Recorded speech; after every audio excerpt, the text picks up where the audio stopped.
இருக்கிற அரிசியிலே எத்தனை அரிசி, இப்ப 174 அரிசி இங்க போட்டிருக்கோம். கிட்டத்தட்ட 1,65,000 அரிசி இனங்கள் இருப்பதாக இந்தியன் ரைஸ் ரிசர்ச் இன்ஸ்டிடியூட் கட்டாக்ல சொல்றாங்க.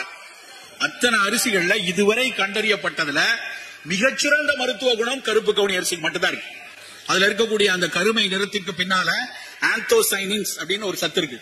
அந்த ஆந்தோசைனின்ஸ் நீங்க எந்த கருமை நிற பழம் எடுத்துக்கிட்டாலும் சரி, கரு நீல நிற பழம், அது கத்திரிக்காயினுடைய கருநீளமா இருந்தாலும் சரி, நவ்வா பழத்தில் இருக்கக்கூடிய கருநீளமாக இருந்தாலும் சரி, வெளிநாட்டில் இருக்கக்கூடிய ப்ளூபெரி, ராஸ்பெரி அப்படிங்கிற பழத்துல இருக்கக்கூடிய அந்த ஆந்தோசைனின்ஸ் ஒரு சாதாரணமா இருக்கக்கூடிய ஒரு அழற்சி, இன்ஃபிளமேஷன் சொல்லக்கூடிய அழற்சியில இருந்து புற்றுநோயில் ஏற்படக்கூடிய அழற்சி வரைக்கும் தடை செய்யக்கூடியது இந்த கருப்பு கவுனி அரிசி.